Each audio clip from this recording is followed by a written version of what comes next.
लोकसभा का चुनाव हुआ, हम नहीं थे, समाजवादी और बसपा मिलकर लड़े, बहन जी और ये मोहतरम मिलकर लड़े। और दिल्ली में एक तंजीम है, उसका नाम है सीएसडीएस। सीएसडीएस ने तमाम आदादो शुमार डेटा को जमा करके कहा कि 2019 के लोकसभा के चुनाव में 75% उत्तर प्रदेश के अल्पसंख्यक समाज के मुसलमानों ने सपा और बीएसपी को वोट दिया। 75%। तब भी 15 जीते। 15 में कौन जीते? पिताजी, बेटा आजम खान, शफीकुर रहमान बर्क साहब और डॉक्टर एसटी हसन। हम नहीं थे। हमारे क्या अजिन्नात जाकर इनको बोले कि बीजेपी को जिता दो? राहुल गांधी अमेठी हार गए, केरल चले गए, तो कांग्रेसी बोलते ने ओवैसी की वजह से। अब ऐसा हाल हो गया कि अगर हम रास्ते से गाड़ी से चले गए और किसी घर में सपा के या कांग्रेसी के घर में भैंस दूध देने वाली है, सुबह में दूध नहीं दी तो बोलेंगे ओवैसी गया था इसलिए दूध नहीं दे रही है। अब आप इनसे पूछिए कि ओवैसी की वजह से बीजेपी जीत रही है या तुम्हारी नाअहली की वजह से बीजेपी जीत रही है? ये नाअहल है, इन पर एतबार नहीं किया जा सकता। अच्छा, और एक मजलिस की मुखालिफ एक बात करते, मुखालिफीन क्या कहते हैं? अब चुनाव आ गया, अब इनके तमाम ये अहले मुनाफिक फिरते हैं हर जगह बैठकर, जिस तरह शैतान कान में खुसखुस करता है ना, ये शुरू कर दिए अपना खुसखुस। क्या बोलेंगे? जिंदगी मौत का चुनाव है। बोलेंगे ना? बोल रहे हैं ना? ए बेटा, जिंदगी मौत का चुनाव है, गड़बड़ मत कर दियो। अब ये जिंदगी मौत का चुनाव क्या 2002 में नहीं हुआ? ये जिंदगी और मौत का चुनाव 2007 में नहीं हुआ? ये जिंदगी और मौत का चुनाव 2012 में नहीं हुआ? ये जिंदगी और मौत का चुनाव 2017 में नहीं हुआ? अरे बोलने वालों, कितना झूठ बोलोगे? तुम अपना ज़मीर बेच चुके हो, और जब बोलने वाले बोलते हैं आप मासूम हैं। जब आपको नजर आता है कि भाई जिंदगी और मौत का चुनाव है, तो आप डर कर अपने वोट का इस्तेमाल करते हैं, और फिर उसके बाद हम रोज मरते हैं, रोज जनाजा निकलता है, एनकाउंटर के नाम पर जेल में जब नौजवानों की जवानी को बर्बाद कर दिया जाता है, बच्चों को स्कूल से महरूम कर दिया जाता है, बच्चियों के लिए कॉलेज नहीं खोला जाता, नौजवानों को रोजगार नहीं दिया जाता, हम रोज मरते हैं। मगर जब चुनाव आता है तो सब कहना शुरू कर देते तोतों की तरह, जिंदगी और मौत का चुनाव है। बताओ, अगर जिंदगी और मौत का चुनाव है तो फिर 2019 में क्या हुआ था? 2017 में क्या हुआ? 2014 में क्या हुआ? बताओ। जो तुम मेरी मुखालिफत करते हो, तुम मुझ पर उंगलियां उठाते हो, क्या क्या इल्जाम तुम मुझ पर लगाते हो? लगाओ, जितने इल्जाम लगाना है लगाओ। मुझे इस दुनिया में अगर अल्लाह इंसाफ नहीं करेगा तो अल्लाह जरूर आखिरत में इंसाफ करेगा, और अल्लाह इंसाफ करने वाला है, इस दुनिया में भी करेगा इंशाअल्लाह ताला। मैं इनसे सिर्फ यही कह रहा हूं, डरो रब्बे करीम से, डरो। याद रखो, अगर तुम्हारे पास कोई प्रूफ है तो लेकर आओ, तुम्हारे पास कोई प्रूफ नहीं है, तुम जब देख लिए कि उत्तर प्रदेश का नौजवान बेदार हो चुका है, उत्तर प्रदेश का नौजवान अब डर कर वोट नहीं देगा, उम्मीद के नाम पर वोट देगा, जब ये पहचान चुके जब ये पहचान चुके कि हमारी आवाजों को समाजवादी बसपा और कांग्रेस में दबाया जा रहा है, तो नौजवान चीख मार कर कहता है कि अब हिस्सेदारी की लड़ाई होगी, जिंदा रहेंगे, मरेंगे नहीं अब कभी इंशाअल्लाह ताला। डरो, मगर इन लोगों से कहना चाह रहा हूं, डरो। एक दिन हम सबको जाना है। अगर तुम ये समझ रहे हो कि झूठा इल्जाम लगाने से तुम खुदरत की गिरफ्त से बच जाओगे, तो फिर नुकसान तुम्हारा होगा। मेरे अजीज दोस्तों और बुजुर्गों, ये बात आपको समझने की जरूरत है। मैं जानता हूं ये लड़ाई लंबी रहने वाली है। मैं जानता हूं कि कामयाबी मिलेगी, मगर पूरी कामयाबी के लिए शायद मुझे अपनी जिंदगी और आपके साथ की जरूरत है। अगर आप अपना साथ देंगे, ये लड़ाई मेरे अजीज दोस्तों, मेरे बुजुर्गों, मेरी इज्जतदार मां और बहनों, ये लड़ाई आने वाली नस्ल के अच्छे रोशन मुस्तकबिल की लड़ाई है। ये लड़ाई हिस्सेदारी की लड़ाई है। ये लड़ाई भागीदारी की लड़ाई है। ये लड़ाई दरी नहीं बिछाने की लड़ाई है। मेरे अजीज दोस्तों और बुजुर्गों, इस बात को आपको जहन नशीन कर लेना है। अब दूसरी बात, उत्तर प्रदेश में बीजेपी की सरकार, मजलिस ने भागीदारी परिवर्तन मोर्चा बनाया। हमने तय किया कि बाबू सिंह कुशवाहा, अगर उत्तर प्रदेश की जनता उनको अपने दुआओं से, अपने मोहब्बत से, अपने आशीर्वाद से नवाजेगी, तो बाबू सिंह कुशवाहा इंशाअल्लाह ताला पहले मुख्यमंत्री होंगे भागीदारी परिवर्तन मोर्चा के। हमने तय किया कि उत्तर प्रदेश में भागीदारी परिवर्तन मोर्चा को सत्ता मिलती है तो 3 डिप्टी चीफ मिनिस्टर रहेंगे, एक अल्पसंख्यक समाज से मुसलमान और 2 अति पिछड़ा समाज के लोग रहेंगे। मैं पूछना चाह रहा हूं उन लोगों से जो जिंदगी और मौत की बात करते हैं, बताओ क्या समाजवादी बसपा अगर उनको सत्ता मिलती है तो क्या ये सामाजिक न्याय का पैगाम जो ओवैसी आज हसनपुर की जनता के सामने रख रहा है, आप दे सकते हैं उसको?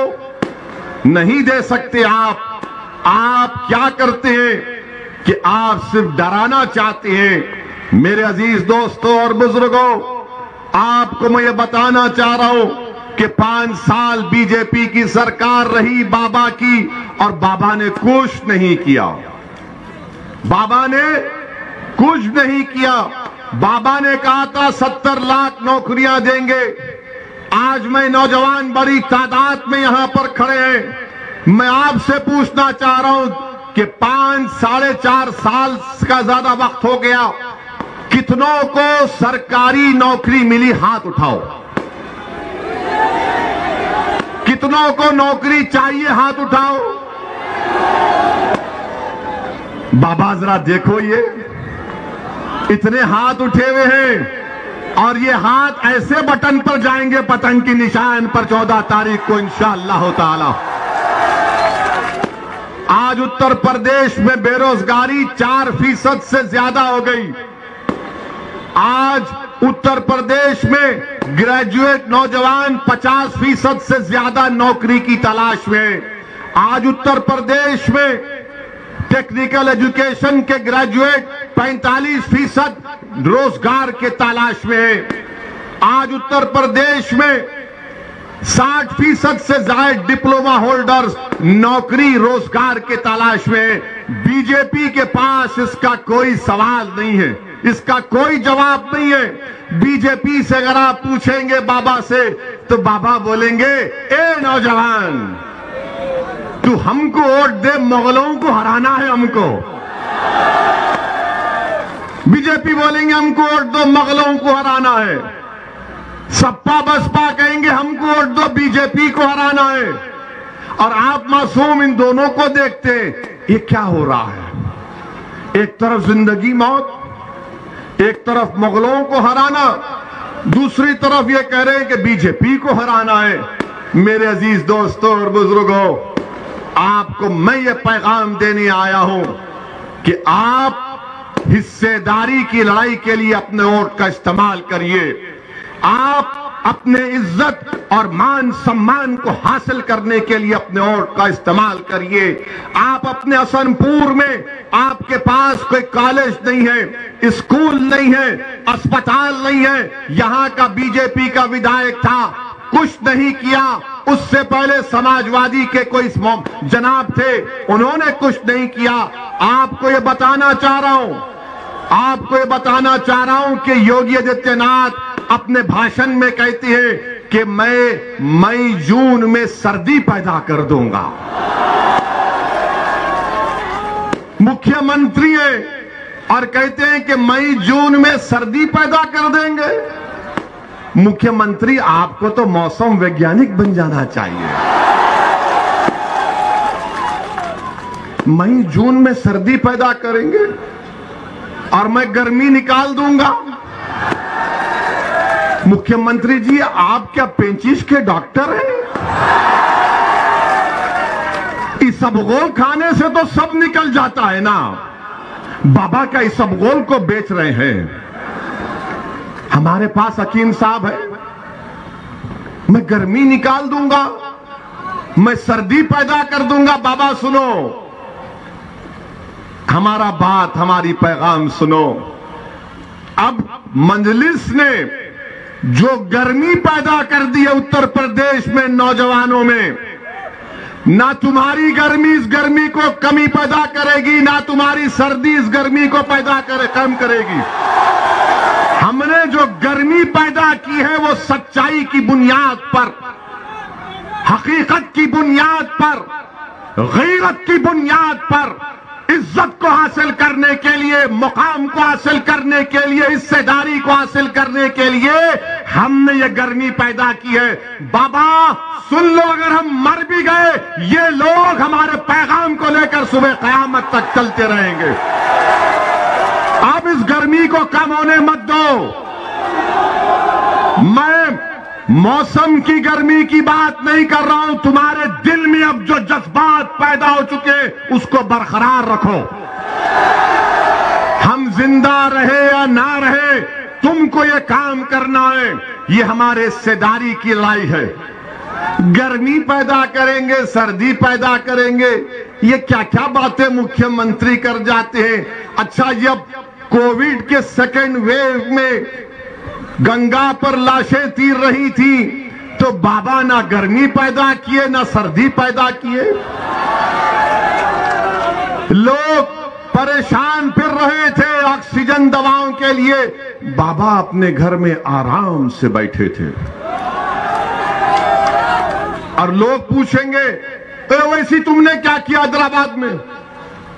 हमने पहली वेव में हमारे पास, हमारे कंप्यूटर में पहली वेव में हमने 1900 लोगों को, अस्पताल में बेड नहीं मिल रहा था, हमने बेड दिलाया। जब दूसरी वेव आई तो हमने अपनी पार्टी से हैदराबाद में 900 ऑक्सीजन के सिलेंडर फ्री में आवाम के लिए रख दिए। और हमने बर्तानिया से ऑक्सीजन कॉन्सेंट्रेटर 80-90 मंगाए, सब फ्री में, जिसको ना लेकर जाओ। मजलिस के अराकीन घर पर जाकर ये काम करते थे। क्या समाजवादी आपको नजर आई दूसरी कोविड वेव में? कमाल साहब भी नजर नहीं आए। इतने बाकमाल थे कि उनको हसनपुर से उठाकर वहां फेंक दिया गया।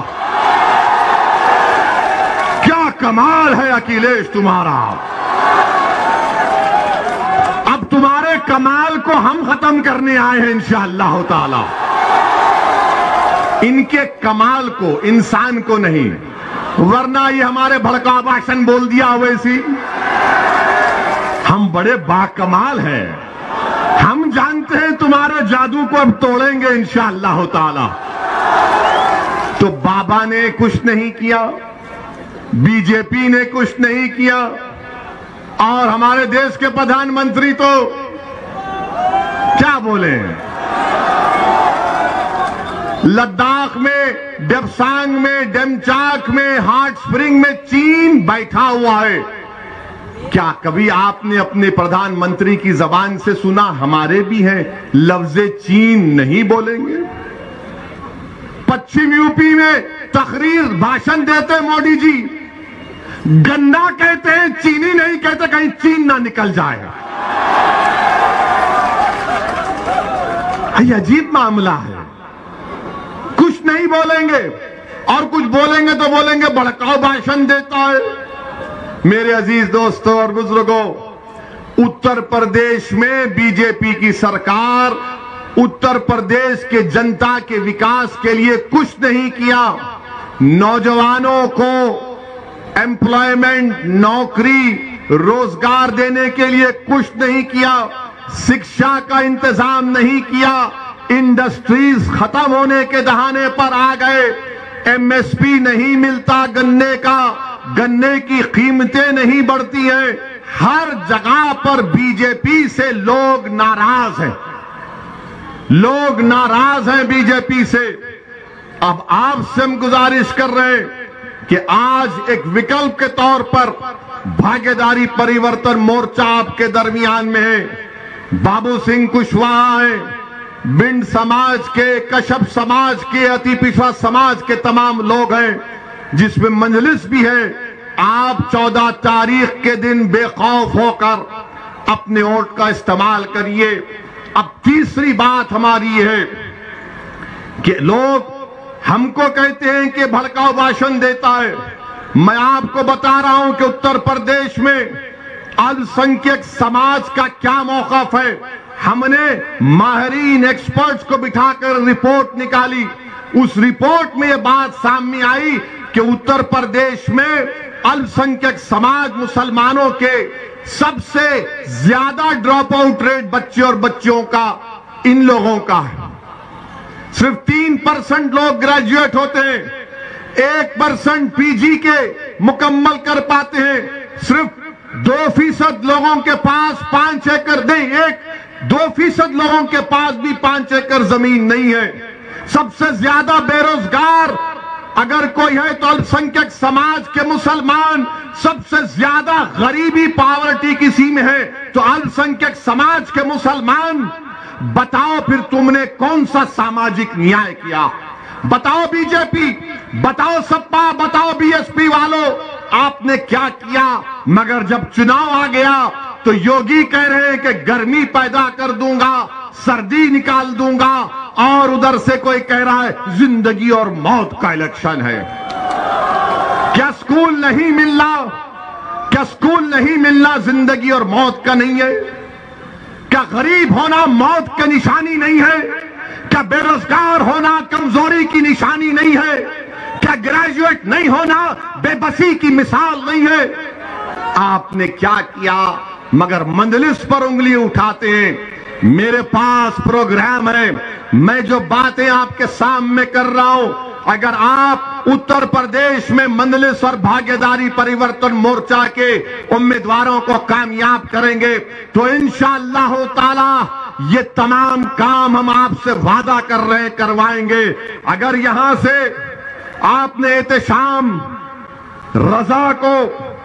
रजा हाशमी को कामयाब किया तो ये उत्तर प्रदेश की विधानसभा में जाकर खामोश नहीं बैठेंगे। ये उत्तर प्रदेश की विधानसभा में जाकर हाथों को यूं यूं नहीं करेंगे।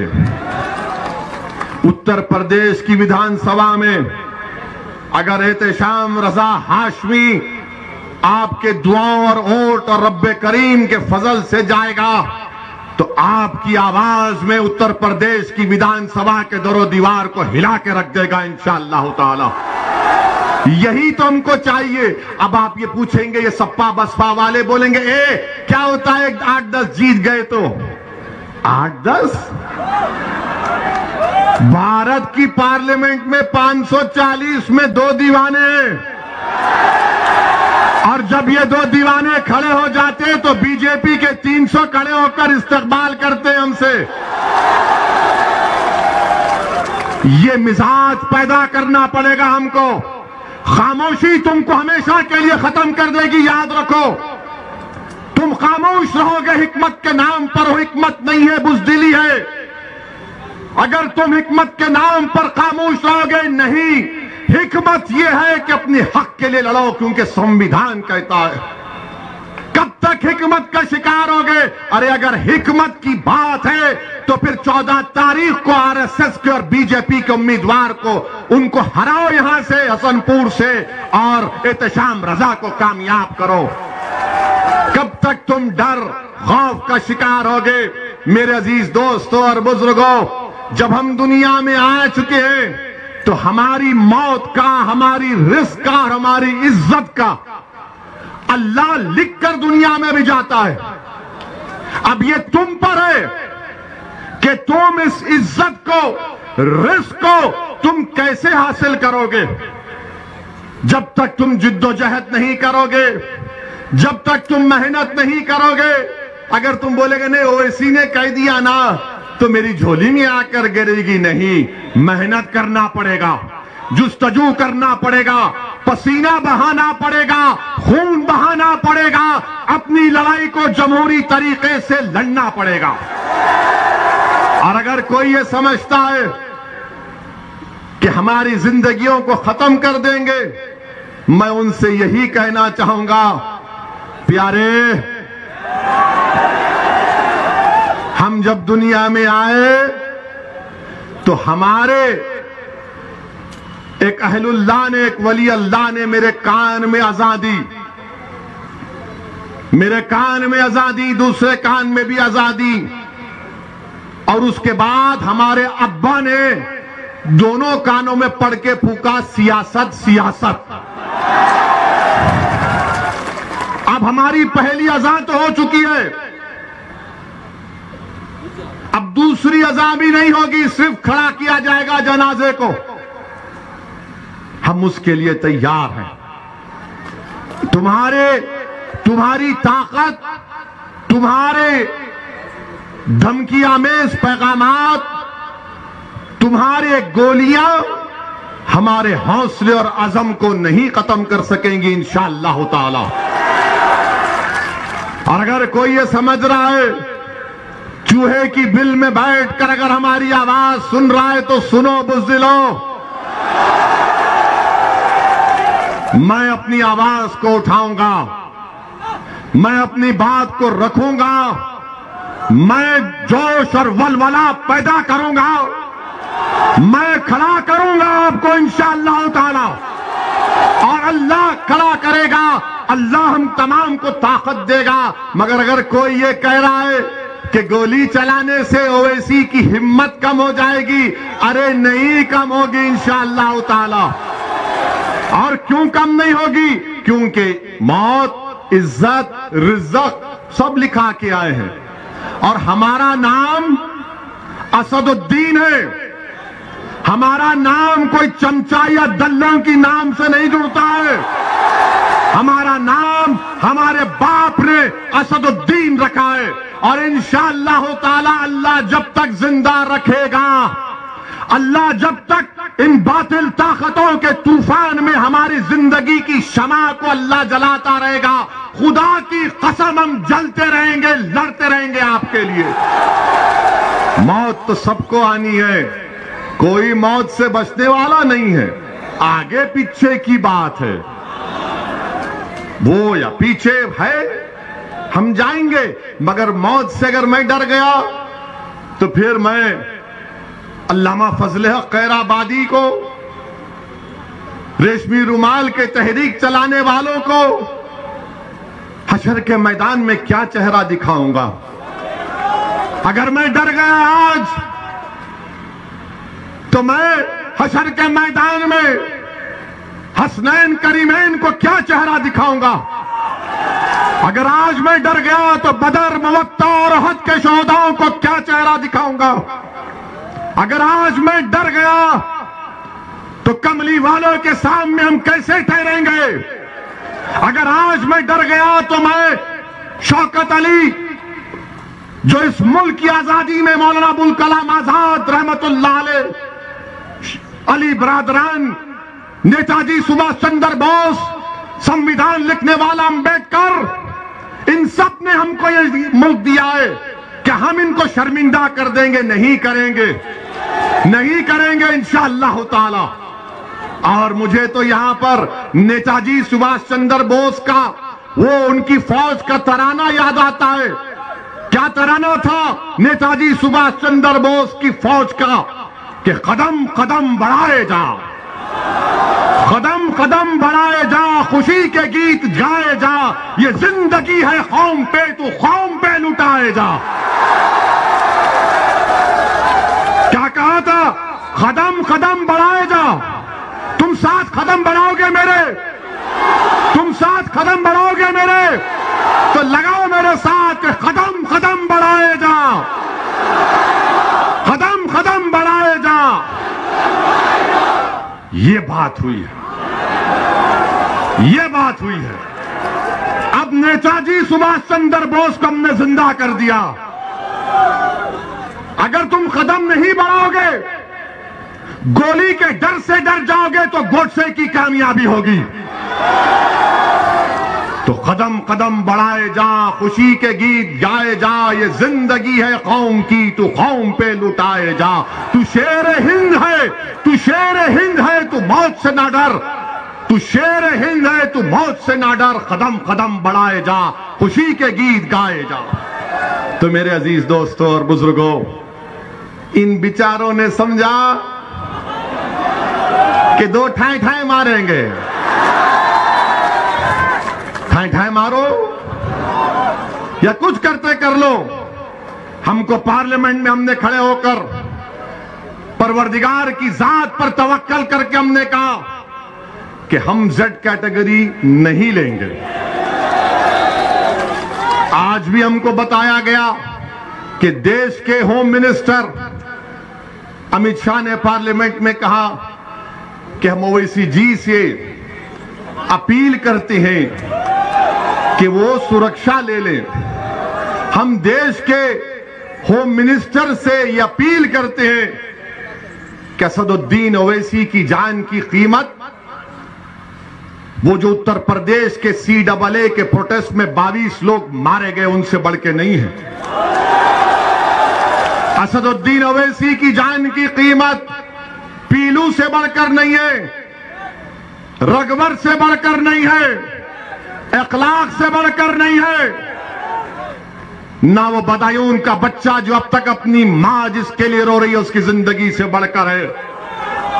अगर आप सेफ रहेंगे, दलित, अति पिछड़ा, कमजोर सब लोग सुरक्षित रहेंगे, तो ओवैसी सेफ रहेगा। आप मुझे सिक्योरिटी मत दो।